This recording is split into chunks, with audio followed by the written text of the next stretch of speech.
C'est vraiment tout ce qui est groupe Vive en fait, qui a demandé aux soignants et aux établissements qui étaient le moins touchés de venir aider en renfort pour les hôpitaux en zone rouge. On a fait des cellules de crise quasiment tous les soirs. On ne s'est pas trop posé la question de savoir qui était médecin, chirurgien, administratif, etc. Tout le monde était autour de la table avec les mêmes incertitudes et la volonté de sécuriser au maximum l'établissement et de se mettre en configuration de guerre. Arnaud, lui, il a fait en sorte de pouvoir fournir des masques à nos collègues de Bourgogne où ils étaient, eux, en difficulté à ce moment-là, ou un peu plus récemment à des maisons de retraite réparties sur la France. Ça a été plutôt positif de voir du personnel de chez nous se porter candidat pour aller donner un coup de main aux équipes soignantes du nord de la France. C'est un matin où la CAD m'a appelé pour me demander si j'étais OK pour moi du coup partir à Paris en renfort.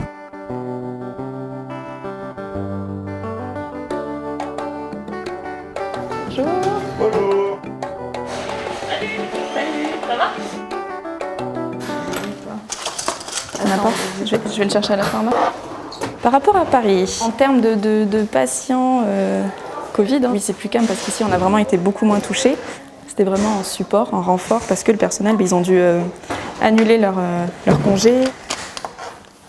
Il y a eu beaucoup de morts, j'ai fait énormément d'heures. Je tenais un peu aussi sur les nerfs, puis l'excitation d'être là-bas, de venir en aide, de vivre ça, c'est quelque chose, ouais. Mais ça leur a fait du bien aussi de se dire, en fait, il y a quelqu'un qui vient nous aider et ouais, on y va, quoi. Avant qu'on mette enfin les soignants un peu en avant avec ce qui se passe par la force des choses, et oui, les soignants étaient aussi dans la rue pour le manque de moyens, le manque d'effectifs. Et c'est une bonne chose qu'il y ait possibilité de faire ces mouvements dans le groupe pour aider en cas de besoin.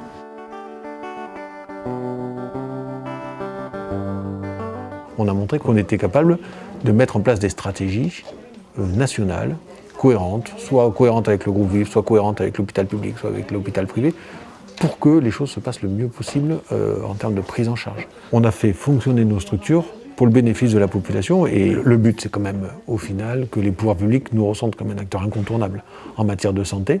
Et grâce à ces cellules de crise, grâce à ce phénomène de groupe, ils vont très vite le comprendre, l'assimiler et peut-être s'appuyer dessus pour des futurs développements.